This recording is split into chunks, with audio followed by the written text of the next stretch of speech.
Hello, everyone. This is Brian Ferguson, the host of Bumps and Thumps, the talk of wrestling. I want to tell you about a new podcast out called Fouls Count Anywhere. It is a classic pro wrestling podcast that brings you the legends of wrestling with true wrestling fans Chris DiCarlo and Charlie Turner. They bring on guests that are legends in this business, and as well as wrestlers of today, promoters, referees, you name it, they have them on there, folks. And I encourage you to listen to them. If you're on YouTube, watch them. They drop every Saturday. They have their podcast. They drop it in the afternoon.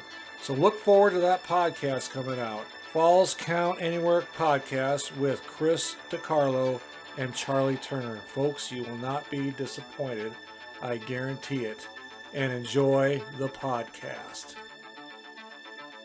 Wrestling fans, promoters, wrestlers, and anyone who enjoys pro wrestling now have something new to be excited about. The Wrestling Fans International Association, the WFIA, is back. WFIA is an association that exists to promote, grow, and support professional wrestling throughout the world. Membership is free. Your membership includes a free digital bi-monthly publication of the Wrestling Fan News newsletter, association updates, voting privileges, and much more. Please go to thewfia.org, that's thewfia.org, and become a member today.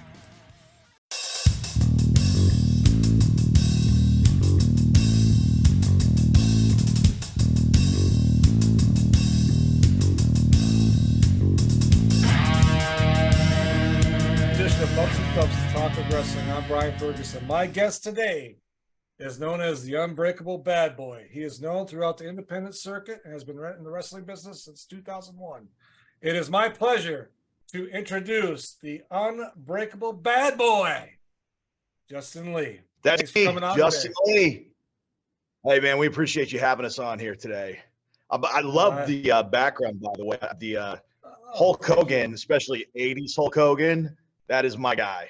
So, Yes, that poster back there. Actually, I got that when I was showing my age here. I was a sophomore in high school, if that tells you anything. So there you go. I love it, man. The vintage stuff is always my favorite stuff. You know, yeah. And the new stuff is fine, but like that vintage stuff just had a feel to it, and when you look at it, it takes you back, man. Yeah. Well, thank you. I appreciate it. All right, Unbreakable Bad Boy. Let's talk a little bit. Go back a little bit to growing up. You're from Oklahoma, I understand. Yep, Broken Arrow, Oklahoma. Broken Arrow, Oklahoma. Not the movie Broken Arrow with John Travolta and Christian Slater. No. Different thing. No, Broken Arrow, Oklahoma. We're about pretty close to Tulsa. Okay. Let's talk a little bit about growing up, your schooling, and how you got involved in the business. Sure. There's nothing super extraordinary about my upbringing. I grew up in kind of a middle-class suburb family. I was in high school during the Monday Night Wars. So, when wrestling's an all-time fever pitch in the 90s, I'm a bit obsessive in personality. You kind of hear that throughout the interview today. So I couldn't just watch wrestling. I became obsessed with wrestling. I wanted to know how it worked. I started buying dirt sheets and magazines. I went up and set a ring up in my backyard, or, turned a trampoline into a ring. And me and my buddies would go out there. We try to figure out how they do wrestling moves. This is all from the time I'm about 12 to about 16, 17. But that's kind of just, I was during that Monday Night War era. It captured my attention. When I was a little kid, it was all about Hulk Hogan. He was bigger than life to me. We couldn't really afford the pay-per-views at the time. So when they were at the Blockbuster, I would go rent them from the Blockbuster a year later. And that was like new to me at the time. So yeah, that's kind of how I grew up learning about the wrestling business. Okay. All right. So did you, sports in high school, did you do any extracurricular activities? Yeah. I mean, so my high school was pretty small. I had a graduating class of about 30. So we didn't have a football team. We had a wrestling team, and I did a little bit of wrestling, but we didn't really compete much. There wasn't a lot of schools that we could compete with. So I was just basically going to wrestling practice every day. I did some weightlifting, and then my dad, he's a eighth degree black belt. So, he was teaching me Taekwondo, and I'd learned from him, basic karate stuff. But I did sort of always gravitate more towards the theatrical stuff. I was into theater and things like that, more being a showman than an athlete. Okay. All right. So that's kind of interesting to know. All right. So let's talk a little bit about getting into the wrestling business, Justin. Who trained you? How'd you get involved, or what'd you have to do? Sure. Well, like I said, I was running backyard wrestling in my backyard throughout the 90s and early 2000. You got to remember, people kind of forget what the early 90s and 2000s, we didn't have internet in our pocket. We didn't have a cell phone with us that had internet access ever. So you still had to wait a week to find out results if the TV show didn't finish live. So again, this take you back to a time where there was still a mystique about wrestling at the time. Yeah. So how I got started, I'm doing this backyard wrestling thing in my backyard. And I told you I get obsessive, right? So I turned my group of friends wrestling in my backyard. I made it as professional as possible. We built a ring that looked good, a well-made ring. I made everybody have full-on gimmicks and characters, and I'd write run sheets. We'd film the thing. We'd turn them into VHS tapes, and we'd sell them through tape traders online. Got to be a point where we were sort of a big deal. When I would announce one of these things, I would have 40 or 50 people show up to watch it. Wow. So much to the point that there was a local indie promotion called OPW, Oklahoma Pro Wrestling. And when they found out I was drawing 50 people to an outlaw backyard wrestling show, and they knew I wanted to be a wrestler, it just made sense to them. Hey, let's bring this kid in. If he can sell 50 extra tickets with, his people coming to watch him wrestle, we'd be stupid not to bring him in, especially at that point in the business. Early 2000s, we start going kind of on a down cycle in wrestling. You got to remember that. I mean, that's when WCW, ECW all go out of business. So, that trickles down to the indie wrestling scene. When those companies are doing poorly, we're doing poorly. So when they needed more tickets sell, they'll look for any gimmick. These carnies, these promoters, they want extra tickets sold. So, hey, if we have to bring in the 18-year-old backyard wrestling kid to get his little backyard buddies to show up, let's do it. And that's basically how I got my start. Wow. I was trained by Rocco Valentino and Vinny Valentino, a.k.a. Brent Albright. Brent Albright would go on to one day be the NWA World Champion. He was in WWE. He was in the first ever Triple Crown winner in OVW back when OVW was a lot of big names. Yeah. Batista, CM Punk. In fact, he and CM Punk had some of the best matches that year, that so much so that that's one of the reasons Punk finally got the call up to WWE, WWF at the time, because of the quality matches he and Brent Albright were having in OVW. So he was one of my trainers, and he had a very, very shoot style of wrestling to do, whereas Rocco was more of the he learned from the 80s guys and the 90s guys, so it was very much that old school style of wrestling. So I would do the beginner's class with Rocco, and then we would have an advanced class that would go later that was run by Brent. And Brent pulled us in there, me and my best friend at the time, Kenny. We were the two backyard guys they brought in to be the backyard wrestlers, trying to invade the big, pro wrestling show. But really, we were working harder than anybody else. We were there every night, 5-6 hours, just getting our butts kicked till we were drenched in sweat, learning the old school style, learning the Brent Albright style. He had just gotten back from throwing names out here. He was trained by Mike Modest out in California. Mike Modest was, you guys might remember him from that movie Beyond the Mat. He was the guy that goes, gets the tryout, and Vince is watching him on the monitor backstage, right? So Mike Modest, UPW, that's where John Cena was at back when he was the prototype. He was their trainer, and he trained Brent in a lot of that stuff. Brent came back and kind of taught us some of that stuff. So I'm sort of from the Mike Modest learning tree, I guess, even though I've never met Mike Modest. Yeah, those early days, it was funny because Kenny and I, we were so undersized. We were backyard wrestling kids, just turned 18, just out of high school. Probably should have been finding the gym much faster, but we weren't big at all. And it pissed off a lot of the vets that we were on the show because why are you bringing these two little backyard wrestling kids in for, good spots on this show? And some of the guys weren't getting booked each week. And Rocco simply explained it to them. He said, hey, look, every time I put these guys on a show, I sell at least 20 more tickets. What are you selling? I don't care how good you are. If I'm not selling 20 more tickets, why would I keep putting you on my show? Yeah. And so it didn't make us very popular backstage. In fact, we weren't even allowed to change in the locker room. Our bags were thrown into the gorilla position, and we had to literally change in the gorilla position. When they would open the curtain, we would have to each of us hide behind one of the two curtains that were opening up, because we were not allowed in the vets locker room. Wow. That sounds like some heat. But it was good. It's a good way of working. Yeah, I guess so. All right. So you started early 2000s, kind of learned your craft. And then I read on your website that you retired in 2013. You just hung it up. Yeah. Yeah. So a lot of stuff happens between 2001 and 2013, but yeah, I reached a point where I dedicated 10 years of my life to this thing. At this point, we'll say 9 years technically. And my best friend at the time is this guy named Max McGurk. Little history for you. Max McGurk's mom was Mike McGurk. You might remember Mike McGurk as the lady ring announcer for WWF in the early 90s. Yeah. And her dad is Leroy McGurk. Now, Leroy McGurk was the promoter of mid Oklahoma wrestling territory throughout the 60s, 70s, and 80s.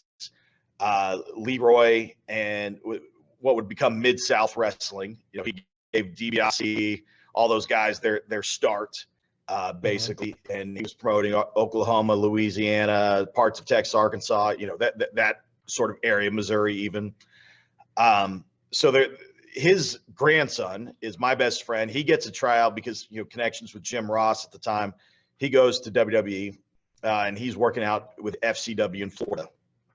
Now, he gets me a tryout. He wises him up, says, hey, this guy's good, give him a shot.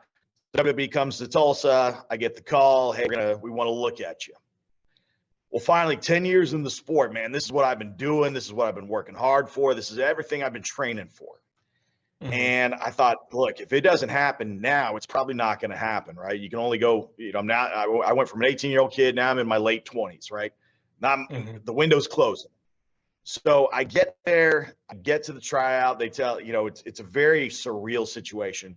They're coming off a 2-night thing. So everybody backstage is in a bad mood. Nobody is smiling. Nobody is being nice to us. It is awful. They say, here, extra talent goes here. So they take us to this, essentially a giant closet with 8 other guys are in there. Some Oklahoma guys, some Texas guys, some Arkansas guys, just different guys that have all come in.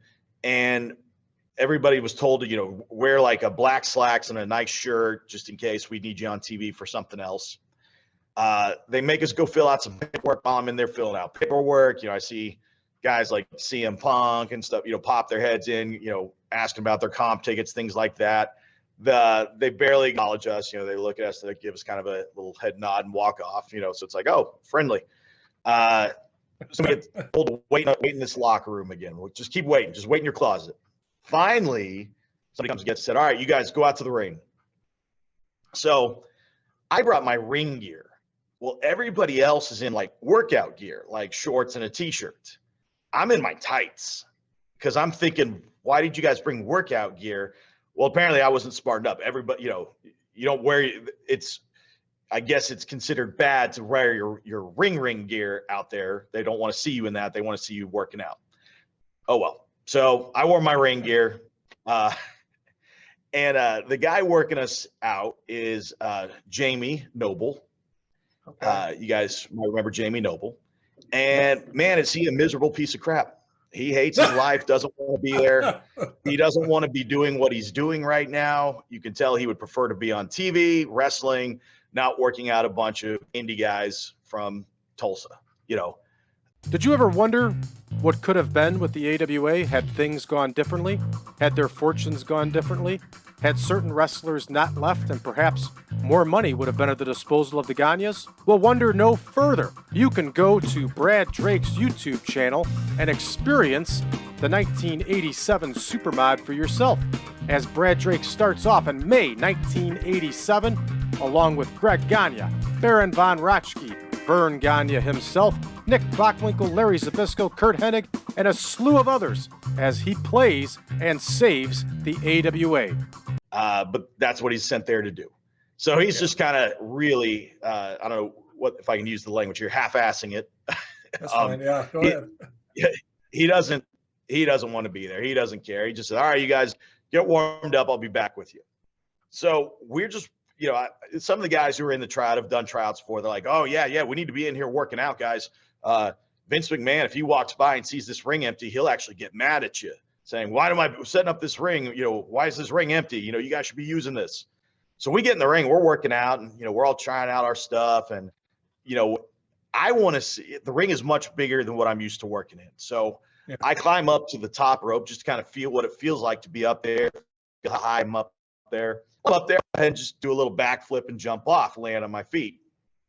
Well, unbeknownst to me, a really, really miserable, terrible human being named Batista is watching me do this, runs and goes and tattles on me. Jamie Noble comes running out, goes, which one of y'all's doing moonsaults out there? Technically, I didn't do a moonsault. I did a backflip. Moonsault would have implied I landed on somebody. So I didn't raise my hand, and nobody ratted me out. So he's as mad as can be now. All right, well, so they just put us through, some garbage tag team stuff and, whatever. Not really a chance to try. Next guy. One of my friends is at this tryout too, and he's working out with another guy, and that guy they basically decide, hey, my friend who's much taller than me, they say, hey, we want to use you on TV tonight. You're going to get beat up by this new guy we got named Sheamus. You're going to get jobbed out to Sheamus tonight. You and so-and-so are going to get jobbed out. And he's like, oh, great. That's great. So we keep working out, and I'm happy for my friend. He's going to be on TV tonight. So far, they haven't told me I'm going to be on TV. Well, it just so happens the guy he's working out with goes to do a move to him and kicks him in the nose by accident, but breaks the nose instantly. The nose is facing this way. He is gushing blood. Essentially, that WWE loads him up into an ambulance and takes him to the hospital. Now, they pay for all the repair and stuff, the surgeries, but he lost his TV shot right there. Within 30 seconds of getting a spot on TV, he loses his spot on TV. I am ultimately not the replacement, so they send me back to a locker room. They say, all right, you guys just wait back here. And they come back and they randomly choose you, and you. You're going to be security guards tonight. And I'm assuming because I was a little shorter than the other guys, they didn't choose me. So now I'm just sitting in a locker room by myself, essentially. This is a terrible feeling. Yeah. And throughout this whole time, I've actually been talking to my best friend, Max, who's out there under contract in Florida. And he explained the situation to me. He goes, look, man, this is not good. I go, what do you mean by that? He goes, listen, I'm out here in Florida with 40 other dudes. I'm sharing an apartment with 4 guys, essentially. Every day, some ex-NFL or college athlete shows up here getting the royal treatment, and we all move further down the card. He goes, one day Dusty will be here telling me how great my drop kick looks. The next day, Fit Finley will walk in here, tell me how terrible my drop kick is and I should never do it. He goes, there's no cohesive training here. Everybody is completely out to stab each other in the back. It is so cutthroat here. It's the most toxic thing you could ever be a part of. And I'm keeping this in mind. He's there with 40 other guys getting paid under contract. Meantime, I'm at TV with the WWE roster, and there's 10 guys who are on TV who aren't going to make TV this week, but they flew them in, put them in hotels, got them rental cars anyways, just to be backstage in case. On top of that, there's a dozen guys like me sitting in a closet over here who aren't going to be on TV tonight, but they're giving us $200 paydays to just be backstage in case they need a popcorn guy to beat up or a security guard to throw around somewhere. And it starts kind of occurring to me, if Jamie Noble, who is probably 10 times the wrestler I am, former cruiserweight champion, if the best they got for him is watching the indie guys work out, what are the odds at this point that this is going to be my future career, that I'm ever going to be assigned talented? You know, I can start kind of doing the math. My buddy who is signed is over there. He's not moving anywhere. And the guys that are here who have been on TV before, they're not moving anywhere. Undertaker's on the show. Guess what? He's had his spot on TV for 30 plus years. Shawn Michaels, Triple H, you know, these guys, they're there. They've had their spots for 20 plus years. The spots don't open up. And if you start doing the math on it, okay, there's 2 TV shows. Let's say between the 2 TV shows, you might have 15 matches. So maybe there's a spot for 20 wrestlers each week, assuming there's no crossover there.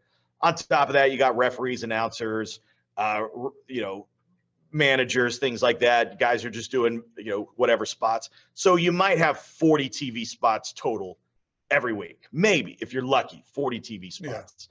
Yeah. And those spots don't open up. I mean, once somebody has that spot, they don't open up. You got to wait for a guy to get hurt or retire. That's it. You know, or get cut, I guess. Yeah. So I kind of just said to myself, you know what? I'm happy with what I've done. I've wrestled for some big shows. I've wrestled in front of thousands of people. Maybe it's time to start focusing on me as a person, getting my life together, pursuing some other goals and dreams.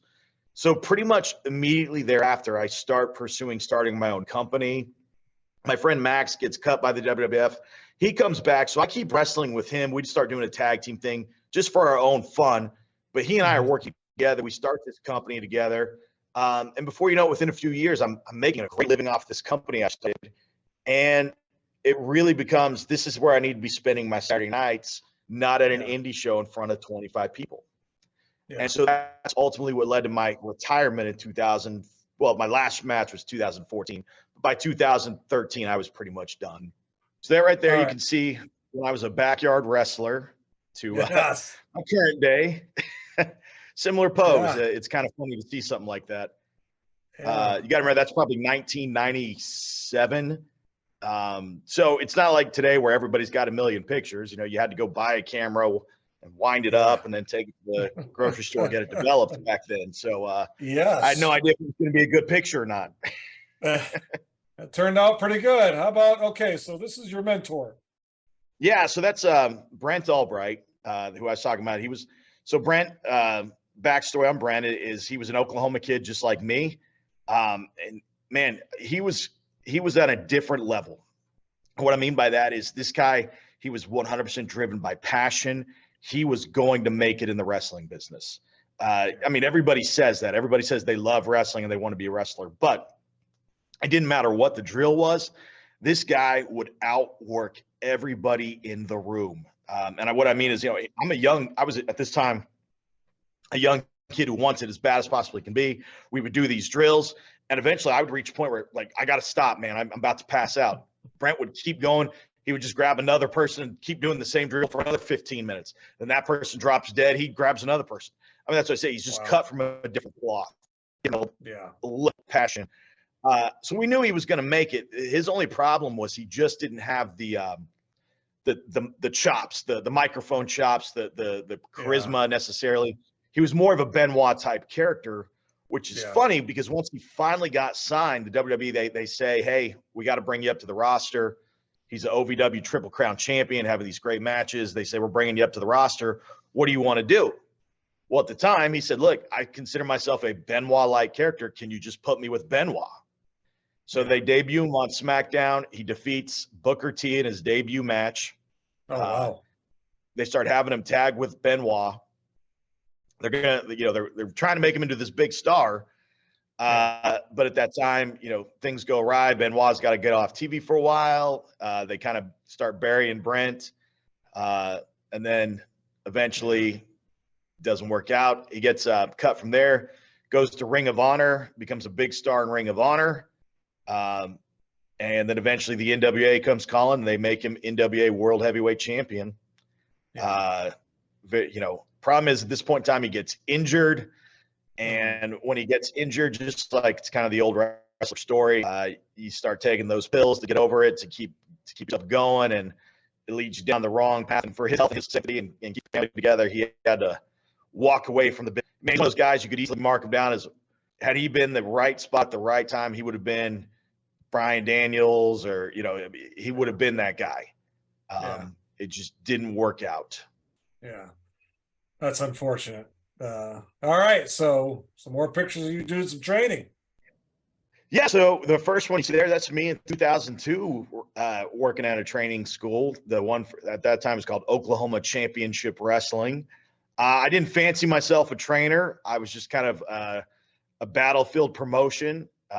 At that time, once Brent got signed and left, they needed somebody else to run the training school. And I'd been, you know, even though I'd only been in the business 2 years, I had been training every night for 2 straight years, literally 5-6 nights a week. And so maybe I would estimate that I got more training in 2 years than most guys get in their entire career. I mean, just, I mean, we're talking about in-ring hours, doing drills, learning the stuff from the guys. So I knew I could run a training class as good as anybody. Didn't necessarily mean I was going to make you into a star, but I could run you through a training class. Now you flash forward, that picture on the right is me running the Hunger Dojo. 20 years later, now that is my passion. That is what keeps me in the business. I run a training school every Tuesday and Thursday night. I learned a lot of great things from a lot of great wrestlers, and I consider it part of my responsibility to everything I've learned. I need to share it before I can leave the business. It is my responsibility. If somebody gave me knowledge, that knowledge will be lost if I don't share it with somebody else. And I impart that onto my students. Hey, what I'm sharing with you, I want you to share with someday. I want you to teach these lessons to people. That's the only way we can keep this business going the right way. Yeah. Wow. That's pretty amazing. Yeah. Here we go. So my WWE, the happy ending of my WWE story is I did get on TV. I ended up being an Undertaker Druid, which, by the way, they essentially put a giant black condom on your face because they want no part of your face showing. And then they double it up just to make sure you cannot see anything. Like, I mean, it is literally like you're seeing shadows. And then they want you to walk down this ramp that's more narrow than you might think, and you can't see your feet because there's smoke everywhere. You know, they're doing the dry ice thing. It was really scary, I'll be honest with you, pulling that casket out, because at any point in time, you take half a step to the right or half a step to the left, you're falling off the ramp, and then you forever become Mania, the Druid that fell off the ramp. And you're in the front. Yeah. You're the front guy. Yeah. I chose to be the front guy because I was like, hey, at least that way I can at least see myself on TV tonight. There you go. Yeah. Wow. But you know what the most surreal part about that was? I came backstage and I'm standing there and I'm taking this big black condom off my head, and I hear a guy chuckle, and I turn to my left, and it's Vince McMahon. And he looks at me and goes, thanks for helping us out tonight. I was like, hey, thank you for everything. You know, you want to just say so much to him. You know, he's in the middle of running a TV show, so you're not going to. Like, thank you for my childhood, for the stream, for, you know, for all the cool stuff, you know, for letting me be here, you know, but you just go, hey, no problem, man. Backstage, there was only one real nice guy backstage. Only one guy who went out of his way to come up and say hi and thank us and shake our hands. The Undertaker. Everybody else was miserable. Yeah, I've heard he's such a nice guy.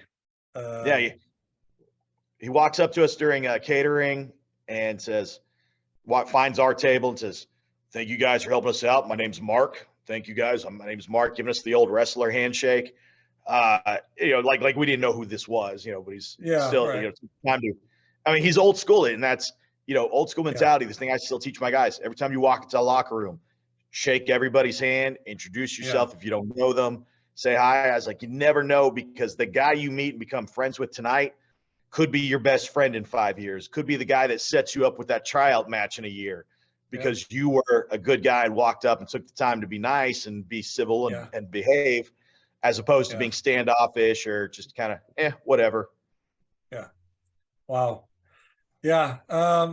You mentioned something earlier with Batista. There's your Maximum Entertainment thing. That's the company I started right there. All right, cool. All right, I want to talk because you said Batista, and I had the same experience that I'd like to share real quick, and Sure. then we'll get back to you. In 2000, I want to say six, they were in Syracuse, New York. I was in the Army then. I was stationed at Fort Drum. I brought my son to Syracuse. Before the show, they had a promotion deal at some car dealership there, and Batista was going to be the guy. I'm like, okay, great. So my son, he loves Batista. I had a Batista shirt on, and he said, Dad, I want to. So we went and got him a poster at Walmart for like $5. Stood in line there at this car lot for over an hour. And he comes out, he does his little photos with the dealership people and their families and stuff. Comes out and says, no pictures. I'm not talking to anybody. I just come by. I'll sign whatever, and you got to go. And I was just like, what a jerk. So we went through the line, and I kind of, this was back there in the flip phone era still, but it had a camera on there. And I told my son, I said, Brady, when you get up there and he starts signing, you just look over at me real quick. I'm going to snap a picture. Just who cares? What are they going to do? Throw us out? So I snapped a picture, and I've just had, that's the only bad experience I've ever had with a wrestler that so unprofessional. You're there for your fans, and that's how you treat them. That's just, that's when you brought that up. Just a memory. You're at a publicity event where his job is to help the company and promote sales in that area. It wasn't like you hit him up at the airport bathroom, right, like while he's trying to wash his hands. Yeah, right. Which I understand. I was just so irritated. I so mad. I almost didn't want to go to the match, but I was like, you know what? There's other people there. We'll go. We had a good time overall, but when he came out of the ring, we're like, "Whoa, you suck!" Me too. Right. So let's get back to you, Justin. We did skip a gap there, so let's talk about 2001 to 13. You probably had quite a few matches, different areas of promotions and things. So, where was your primary place that you worked or got the most experience in? Sure. It was like so that. Mostly Oklahoma. I'm based out of Oklahoma, and throughout those years, there was lots of wrestling in Oklahoma to be a part of. I would venture out to Arkansas and Texas and Kansas occasionally, but mostly I stayed in Oklahoma. The first company I worked for was OPW, then OCW, then there was Kansas Championship Wrestling. OCW turned into Tornado Lucha Libre, so I actually wrestled as a luchador for a while with a mask on at these Mexican mall shows. Yeah, I was a Técnico named El Furioso. Awesome. Yeah, but we had an actual legitimate lucha teacher, and he taught us, how to convert our styles over and how to do the lucha libre rules. And so the idea was that in this area there was a growing Hispanic population, and like I said, wrestling is very cyclical. And so at that time, crowds were down all over the place.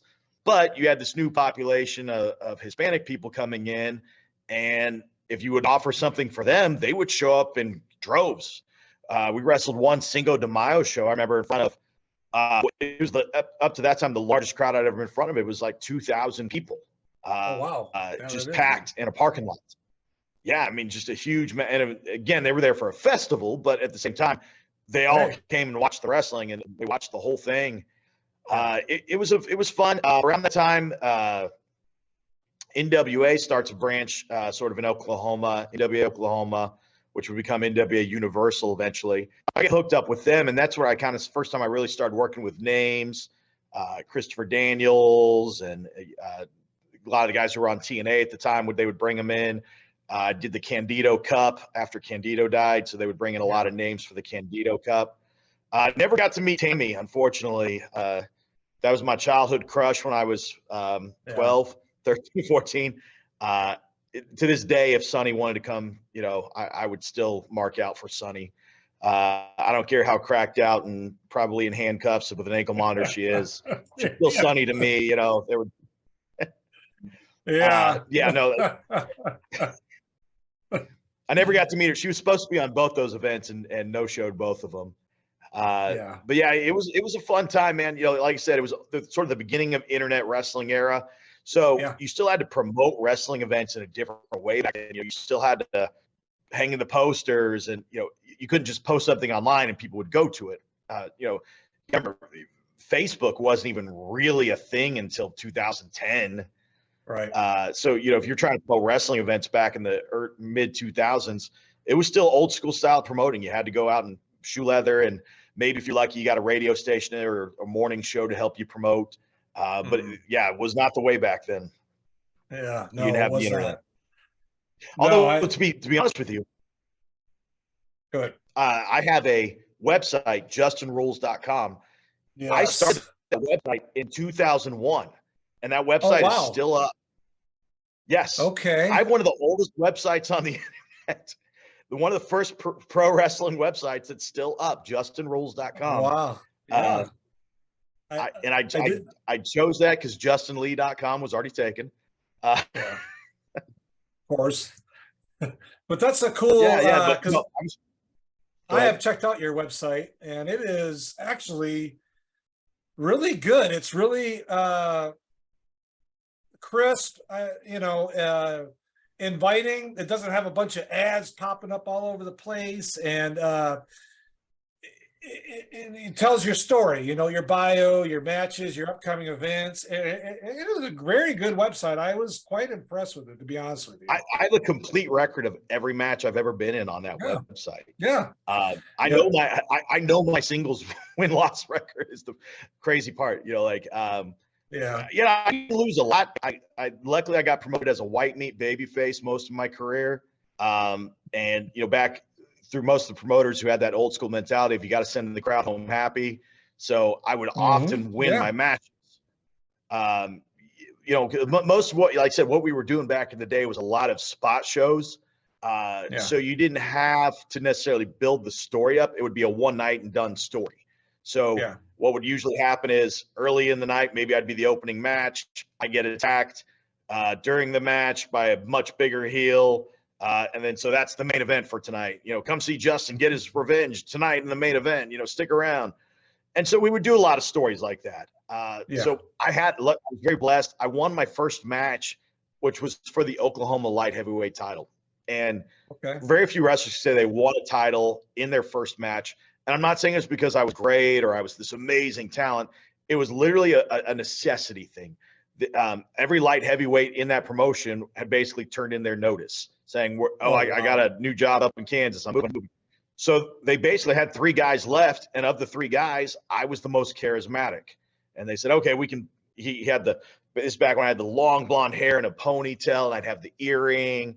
And at the time I was playing the cocky backyard wrestling heel. But they looked at me and they said, hey, this kid's got a look. He's got a charisma. We can do something with this. So they put me with this guy, Dexter Hardaway, who's an amazing talent. And he carried me through this match. I held my own as far as, I did my best. I wasn't like I was a complete idiot, but I was green. So he carries me through this match. We ended up having a really good debut match. It worked out great for me. At the time, the local newspaper comes out, and they have a section they were doing on, every town would have its own little section of the newspaper. So there was a Broken Arrow section, and they heard me announced as the Broken Arrow bad boy. So they wanted to do a section on me. So I've been in the sport for one match. I've already had a newspaper article come out about me. I'm standing backstage, and our second ever show I'm on, I look to my left. Kurt Hennig is standing next to me. So I am standing next to Kurt Hennig. This is back when WWE had kind of bought out WCW, and Kurt Hennig was one of the holdouts. And this promoter named John Collins was going to start the next thing. I think it was called MCW Main Event Championship Wrestling, something like that. MECW, something like that. Crazy story. We don't have time to get into it here, but read the story of John Collins. It's a wild story. All right. He was a crook and a half, I guess. But at the time, he was doing this promotion where he was checking out all these territories around the country, bringing Kurt Hennig, who was going to be his big star. He was going to get TV going, and he was looking for talent. So he's standing there backstage. So here I am, winning a title in my first match. I'm standing next to Kurt Hennig backstage, having the local news is doing stories on me. And I've only been in the sport a month.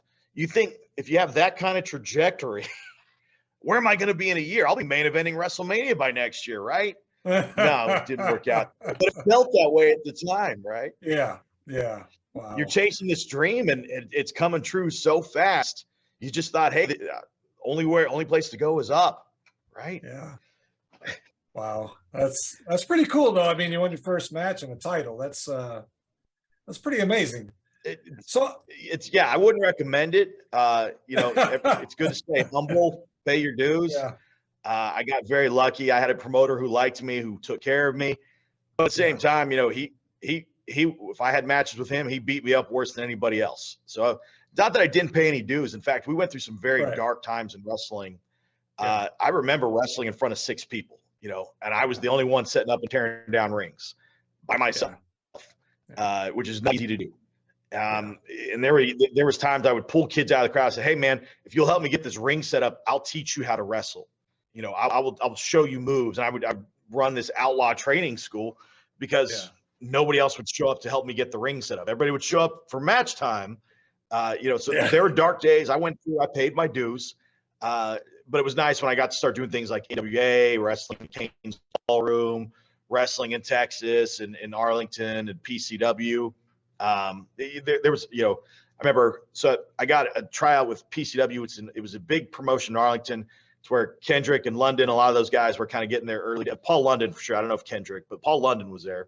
He was one of their big early stars. And I remember I had just done something called the Southern Super 8s tournament, Southern State Super 8 tournament. And I won the thing. I was the tournament winner. It was back when the Super 8 tournaments were all the rage in indie wrestling. You'd make one, people would tape trade these things all day. That's how guys like Punk and Daniels were kind of getting discovered on the indie scene, was with these Super 8 tournaments. So I won the Super 8 tournament. They hear about me. They want to give me a tryout. This is one of the most valuable lessons I ever learned, though. I go down there. Kenny and I, we're going to wrestle each other. We have this match planned out. And our match is every bit of 7 to 8 minutes. Well, the guy says, I want 5. Well, we did our match. We just tried to put it on super speed, but we still ended up going about 6.5.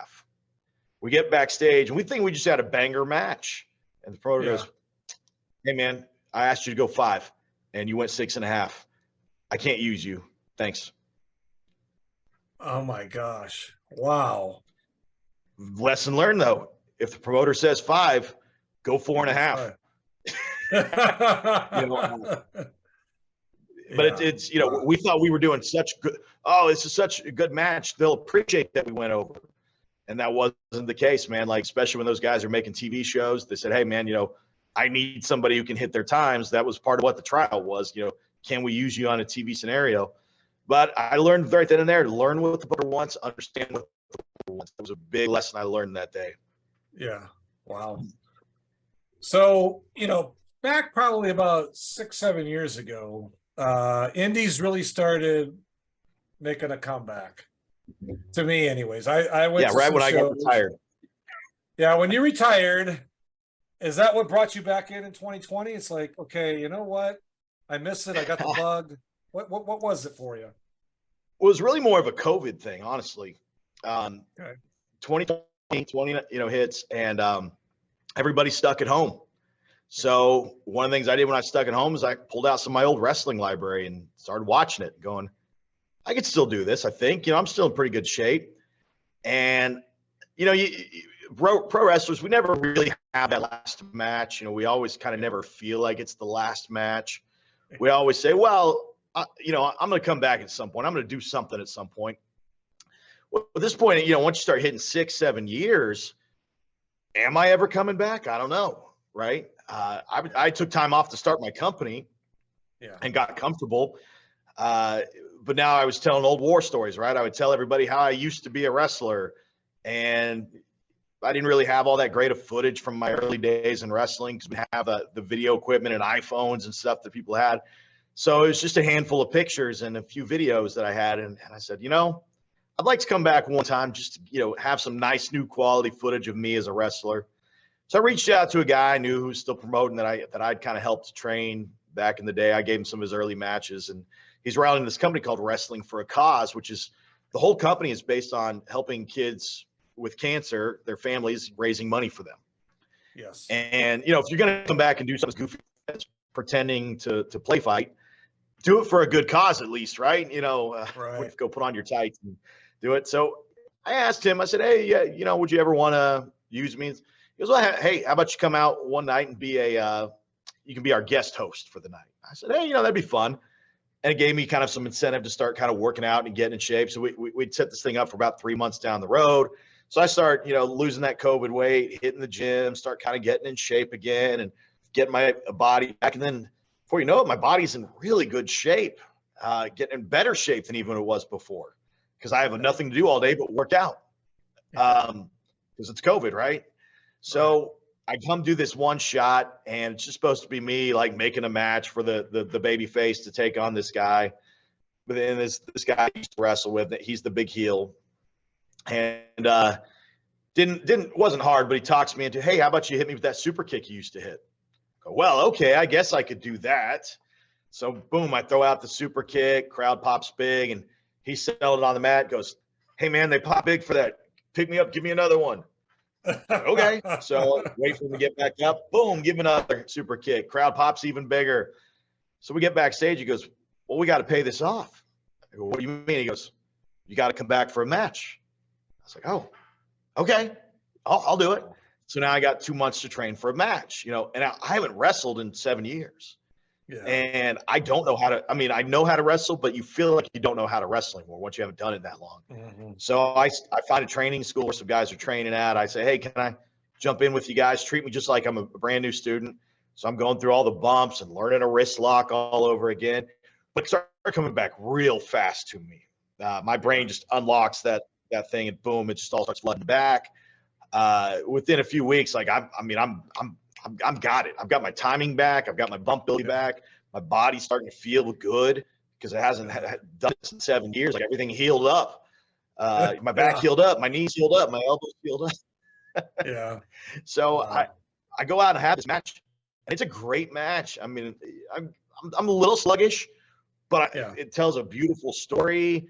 You know, the crowd has kind of got this one more time aspect to it. You know, can the kid come back and, you know, after all this time off and do it, and the beautiful story. And I come just short of winning the match. I had him won, and then his bad guys interfered, and then he finds a way to win. And he said, hey man, you know, you want to, so just come back. I said, okay. So that was late 2020, and here we are 2023. And I'm now, after that match, I've gone 20-0 in WFC. I'm the new heel. So I turned heel. Yes. And I'm doing this heel gimmick, and I'm teaching my training class, and it's just great, man. Like right now, I'm actually feuding with the local weatherman on our channel 8, our ABC local affiliate. He keeps bringing me on the morning show, and I talk all this trash to him. And he showed up at the last show, and he was the host of the show, and I found a way to cheat the match, and I'm in his face yelling, and I turn around, and one of the baby faces punches me, so he punches me, and I get slammed. So we're setting it up so that we're going to have a big payoff coming up down the road, so they're going to keep mentioning me on the morning show. Awesome. So it's kind of fun, you know. I get to be sort of a local big fish, small pond kind of thing. Yeah, that Wrestling for a Cause promotion is, you know, Tim Rockwell, such a great promotion, does it for such a great cause. And I love Tim Rockwell because, you know, I had him on here a while back, and he's that's incredible. You know, he tells me the story, and that, you know, he's got to be a nice guy in Oklahoma, and then he's the villain, natural born villain in Arkansas, Missouri, and it's great. I just love it, and I love that promotion. Go ahead. Yeah. No, I was just saying. Tim, when I was coming up in the sport, when I was brand new, 2002, 2003, I'm still green as can be. Tim's Uncle Raymond, owned World Wrestling Empire, which was the big Tulsa-based promotion from the late 80s throughout to the mid 90s. And Flamin' Raymond, he ran World Wrestling Empire, WWE, before there was a WWE. But so when he would stick around the business a little bit, so he was running a production company. So when I was working at OCW in 2002, they would hire Raymond Company to come out and film the wrestling because everybody knew wrestling.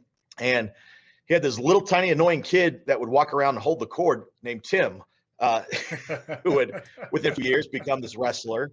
And Tim and I like to take a little bit of credit for helping shape Tim. I didn't train Tim, but when Tim was a green rookie, just like I was, he had some annoying qualities to him, a little cocky, a little arrogant. He was part of the 918 boys, and they were a couple of rappers, and he was recording. And Tim actually can rap, by the way. But just the sound of it is so obnoxious. Oh, I'm a rapper, right? You hear that, you instantly want to punch the guy in the face, right? And so anyways, he ends up in TPW, Tornado Pro Wrestling, where I'm wrestling at, and he still only had a handful of matches at this point. And Rocco says, "Hey, would you come out and work this kid, Tim?" Yeah, I'd love to, man. So Tim had a good attitude. He's a great guy backstage. So I started working with him, and he's been around the business since he's a little kid. He has a good sense of things. He's still green, but he's got a good sense of things. So we have a good little match. It's like a three-way dance, and he does his job, and he sells, and he's got great facials, and he's playing a good heel character. And Rocco pulls me backstage, goes, "Hey, what'd you think of him?" I said, "He's pretty good." He goes, "Why don't you make a program out of it? How about next week you put the kid over, and build a program around it? He'll cheat to win, and now you got a reason to come back." And so we do that. We go out, and I put him over, and it makes him into a thing there. We end up having this beautiful feud. It culminates in the first ever Broken Arrow street fight. And ever since then, Tim's my guy. You talk about your favorite guy to work with, it's Tim. Since he was a kid, I've been working with him. And here we were 20 years later, I'm having this comeback match. He carries me through this match because he knows I'm still missing a step. And he covers all my shortcomings up, helps me look like a star, sells when I need him to sell so I can catch my breath. I love working Tim, and I'll always work for Tim. I have Tim's back. Every promotion I work for, if Tim's not in good standing with her, you got a problem with Tim, you got a problem with me. I tell him that. Yeah. All right. I got one more question. Well, a couple more questions. One is the Unbreakable Bad Boy. How did that come about? So when I first came back, I was doing the baby face gimmick, very white meat baby face. I play a great white meat baby face. I know how to smile and, slap the hands, and I can take a beating like no other. So I get beat up till they're ready to see me make that comeback. And I'm very comfortable in that role. But every promoter kind of looks around his roster one day and go, "Okay, we've been doing the same thing for about a dozen shows now. I need to switch it up. I need some heels to be faces and faces to be heels so we can redo these matches now." And Tim remembered me from my heel days when early in the business, and he always liked me as a heel. And he said, "Hey, can you bring back that Justin Lee and be that obnoxious, cocky heel?" And I hadn't done it in a long time. I'd gotten very comfortable in that baby face role. So at first I was a little nervous about doing it at first, honestly. I hadn't been that guy, and I liked being a good guy. I liked being able, it's hard for me not to go hug my fans and shake their hands and, sign everything for the kids. I want to be that guy. So Tim talks me into it. So my idea was not to be just the flamboyant heel, the pretty boy heel. My idea was more about, I'm this old school guy, and I hate what I'm seeing. I hate the AEW. I hate the spot monkeys.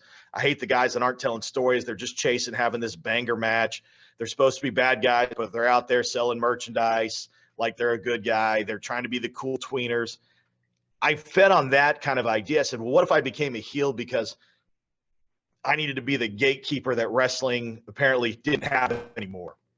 That all these guys who were top stars now, they failed because I taught them how to do it old school. We had this old school tradition, and you guys just let anybody into the business now. You weren't doing a job of protecting the business, and now I've got to come back. I've got to tear this thing down to start back over again. Nobody's allowed in my locker room unless I give you the clearance. You got to earn your spot with me, kid. And so that was my idea, being this almost Cobra Kai like sensei, of my karate is the only true karate, right? Like my wrestling is the only true wrestling. Now, it's not that I didn't. Some of these opinions I actually did have, but I'm not a mean guy. I understand there's something for everybody on every show, and just because some people do differently than me doesn't mean it's wrong. I have my preferences. You have your preferences. But the character was over the top. Just have to save wrestling. I don't care if it makes me mean and a bad guy in the short term. I'm doing what I'm doing for the greater good. I'm going to save professional wrestling here in this state. And so that's where the Unbreakable came. I didn't want to be the Broken Arrow bad boy anymore.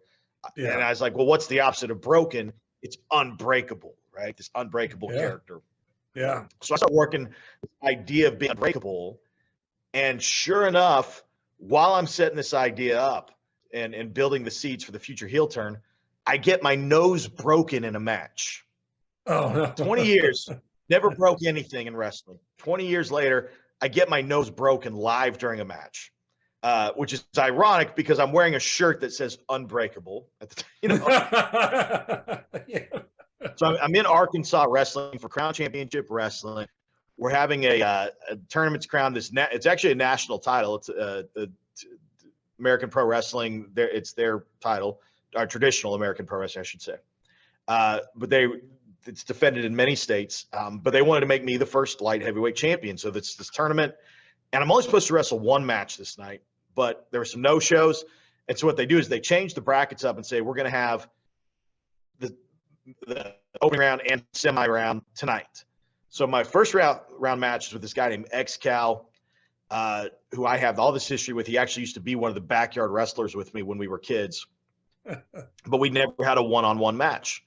And we got to have it finally 20 years later, and we have this great match. It was a great match, probably my best match I wrestled that year. Second match, I come out wrestling this guy named Iceman.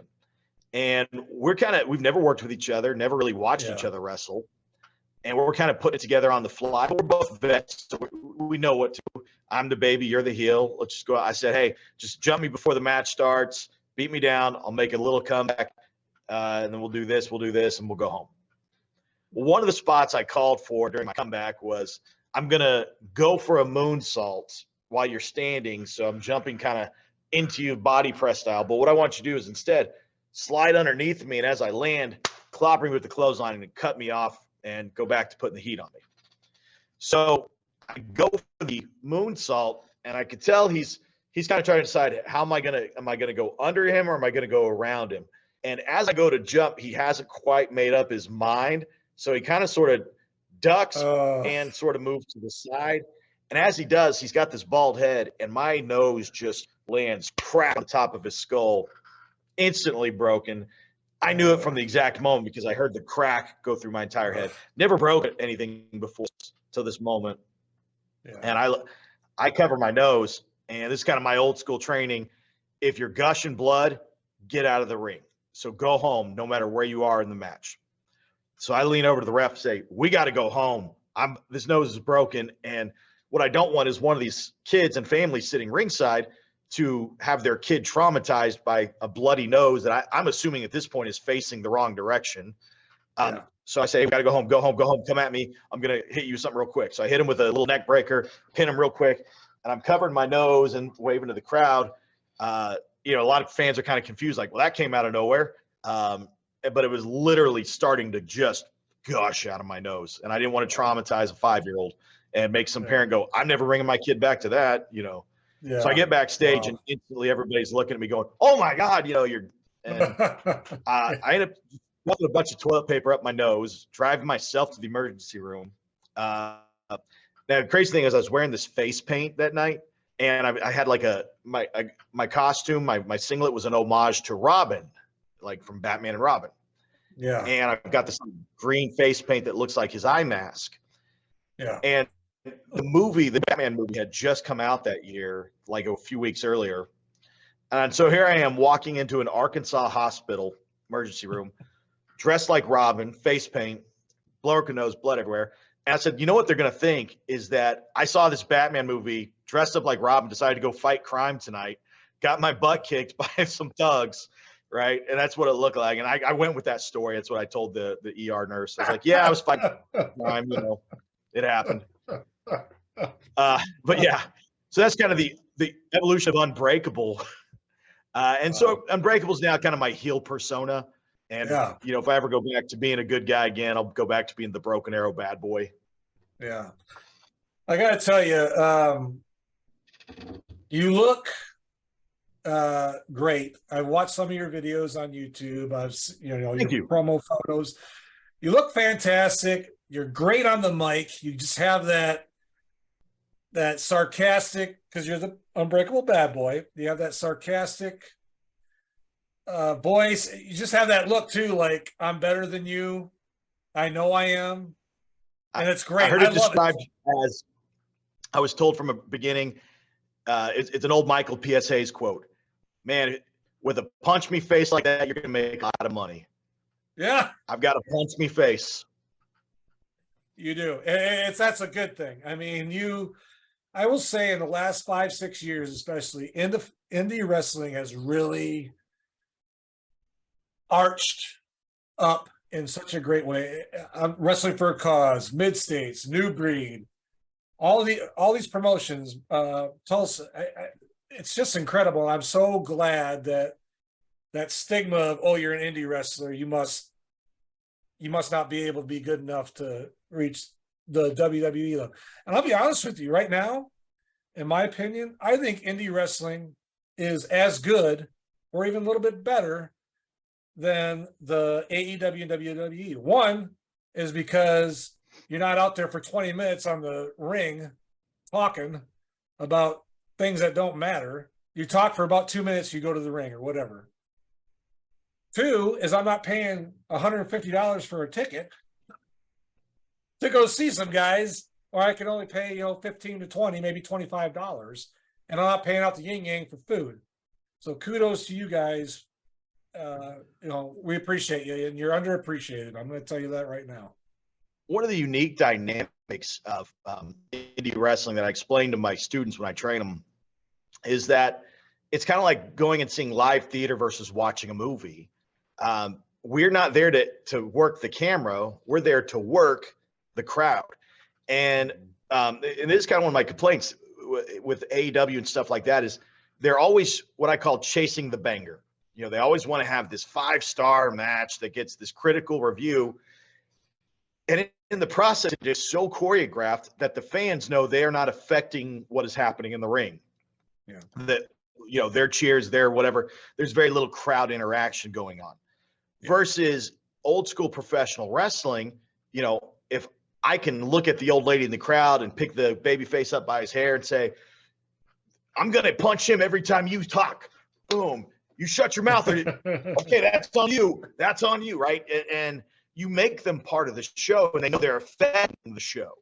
And when you do that, it becomes that interactive, immersive experience that TV can't provide. Only a live wrestling show can provide that. And one of the things I fear is that we might lose that as that, chasing the banger becomes the way, and you start losing this, no, I'm here to work this guy. If I want to make this person feel like they're part of the show, like they are impacting the show. One of the, like my last match, it ends with me getting, body slammed and punched by the newscaster, the meteorologist, and the other baby face. And so my guys are carrying me out of the ring and I'm all woozy. Well, I made a point to, as I'm almost pretending to be concussioned or whatever here, I reached over to some old lady like she was my wife, and I said, honey, go start the car. And I'm like trying to take the keys out of her hand. And you could tell she was just like so caught off guard by it. But she's going to go home and tell everybody that story, right? She's never going to forget that. And so I've made that a lasting impression in her mind of she was part of the event. She wasn't just watching an event. It was immersive. And that's why I think one of the reasons indie wrestling can always succeed, even if we don't have the bodies and the things that the production even that the WWE has, as long as you're making it interactive, as long as you're making it about the crowd, as long as we're telling stories. And, you have to make them easy to understand stories. Some of these guys try to tell things that are too complicated, right? Well, I'm a good guy, but I wrestle like a bad guy because you see this thing happen and then this happened. I was like, look, 90% of the people who are at this show, even if they were at the last show, they don't remember what happened at the last show. They're not going to remember this convoluted storyline that you think they know, that you know, but they don't know. And unless we show a 5-minute video package before every match that catches you up previously on Wrestling for a Cause, right? You have to assume that this is the first time they've ever seen you. This is the first time they're going to experience you. They don't know any of this backstory. So the second you come from that curtain, your face, your body, your posture has to tell them that story, has to fill in those gaps. I have to look and sound like some guy they probably have met in their life and hated and had a bad experience with, the way I talk, the way I walk, the way I carry myself, so that they can instantly relate without knowing the backstory. Yeah, no, totally agree. But I'm telling you, guys like yourself, Rockwell, Jason Jones, all these guys, the Johnnies, I don't want to leave anybody out, but you guys are just, it's a comeback. And I'm so grateful for it, because you're right. 10 years ago, you might have had 20 people at a house show. Where now, and I've been to some recent events, it's usually a packed house. Here, I live in Springfield, Missouri. Every time I go to one here, it's packed. It's full house. I buy a ticket early now online because I'm afraid I'm not going to get in. That's how much it has progressed and evolved in the last 5-6 years. And I'm so grateful for that. And it's guys like you that bust your tail every day. And, you know, I just want to say thank you to you for that. And one more question. Sure. What are you up to next? What's some events that are coming up for you? We can put it out there so fans can come out and see you. Sure. So I work fairly exclusively right now with Tim at Wrestling for a Cause. Okay. And I know we've got May 6th Fan Day coming up. And that's where the fans kind of help pick the matches. And in June, during Father's Day weekend, I believe we have a Saturday and Sunday, or I think it's Saturday and Sunday, or it could be Friday and Saturday. It's 2 nights, 17th and 18th, I think, where we're going to do back-to-back the Ryder Herring Memorial Cup and then the Battle Royal, Freedom Rings Battle Royal. And then before that, though, in June, I actually do have another booking in Illinois. Every year I go out there with for the Superman celebration. USA Championship Wrestling. Now it's run by Casey. It used to be run by Burt Prentice, and then he passed away. Casey Gold took over USA Championship Wrestling. That's kind of the one Jerry Lawler works with in Tennessee. It's kind of his. It's not his company, but he kind of helped start the company. Well, Casey Gold runs it now. Now they just call it Tennessee Championship Wrestling, but they still where the Superman celebration is kind of where Tennessee, Kentucky, Illinois, and Missouri kind of all meet right there. It's this little town called Metropolis, Illinois. So I'll be out there for at least 2 days, wrestling every night. And then, we'll be coming back. And then I know in August, it's the big one for WFC. And I know who my opponent's going to be. I can't tell you, but it is somebody who, this way, you will know who he is. He has held titles in the WWE. He is a very well-known wrestler. And that's all I can say. But it will be a big one in August. It'll be first time I've wrestled I can take that back. I wrestled Mike Rapata last year. Colorado kid, Mike Rapata. He was a big name, put it this way, at one point in the early 2000s. He was a big name on the indie circuit. Him, Reckless Youth, some guys like that were big names in the indie circuit. I wrestled him last year, so he's probably the last big name I wrestled. But the next, I say that. To me, Alex Royal, guys like that, they are big names to me. I like those guys. I think they're tremendous talents. But if you're talking about well-known outside of Oklahoma wrestling, this person I'll be wrestling in August, if all goes well. Of course, card always subject to change. It'll be a lot of fun. So that's a big one leading up to the summer. And then I promise you, I'm gonna make it to Mid States. I want to see JJ you and I there. always, Yeah. he is always offering me gigs, and they're always conflicting dates. And I keep telling him, man, you offer me one day, you're going to offer me a date that I don't already have booked, that isn't like my wedding or honeymoon or something where it's like, hey, I can't cancel this. Sorry. Like I said, I own a business outside of wrestling that occupies a lot of my time. So there are some weekends I just can't wrestle. Like right now is my busy season for my DJ business. We're doing all the proms, and then that kind of leads into the spring weddings that we do. So right now, to get a Saturday night off is very hard. But when I get into the summertime, I get a little more leeway, a little more free time. So I'm going to try to get as much wrestling in this summer as I can. I'm 40, about to be 41. I don't know how much time I got left. Well, thank you. I appreciate that. I appreciate it. Yeah. But I tell these guys I'm training, I was like, you guys are my legacy. If all the guys I'm training, they're all over Oklahoma wrestling now. I trained Cappuccino Jones and Dan Weber, and just all these guys that you're seeing all over the place now. My goal is to leave the wrestling industry better than I found it, because I'm going to train these guys the right way, with good attitudes, and they're going to know and respect the business and the history of the business. And if I can do that, I'll keep doing that as long as I can. I'll keep wrestling till my body can't anymore. When it reaches the point where it becomes a physical detriment to me to keep wrestling, then I'll have to stop. But at this point, I feel healthy. I feel good at 40. There are days I wake up with a pretty sore back, and I know exactly what it's from. Getting to wrestle like a heel helps a little bit. I'm not that white meat baby face taking 15 minutes of bumps. I can be the heel who, does the bumping and then just has to take 3 quick ones at the end. And as long as I can do that, it's going to add time to my career for sure. Yeah, that's great. No, well, one more time. Let's talk trainer, wrestler, DJ. That's great. The unbreakable bad boy, Justin Lee. Thank you for coming on today, sir. We really appreciate it. No problem. And check me out on justinrules.com, the oldest wrestling website on the internet, I think, in indie wrestling anyways. Check me out on there if you guys got links to all my social, my Instagram, my TikToks, and all the other things you kids like to look at. And then you've mentioned my YouTube channel, Broken Arrow Bad Boy. You can see matches dating all the way back to even before. I have a couple of my backyard wrestling highlights on there from the 90s. So you talk about a very complete library of wrestling on there. You can see me wrestling throughout many years and many different looks and many different variations of Justin Lee. So again, if you're interested in jumping down that rabbit hole, it can be kind of fun. But I appreciate, like I said, everybody that opportunities like this to come talk and share my story, leave a little piece of me out there in the zeitgeist of professional wrestling. Hey man, I appreciate this.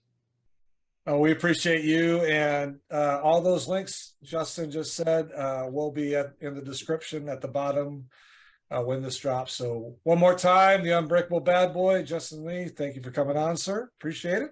Thank you. And folks, if you're watching, thank you. If you're listening, thank you. If you haven't subscribed, please do so, and we will talk to you soon.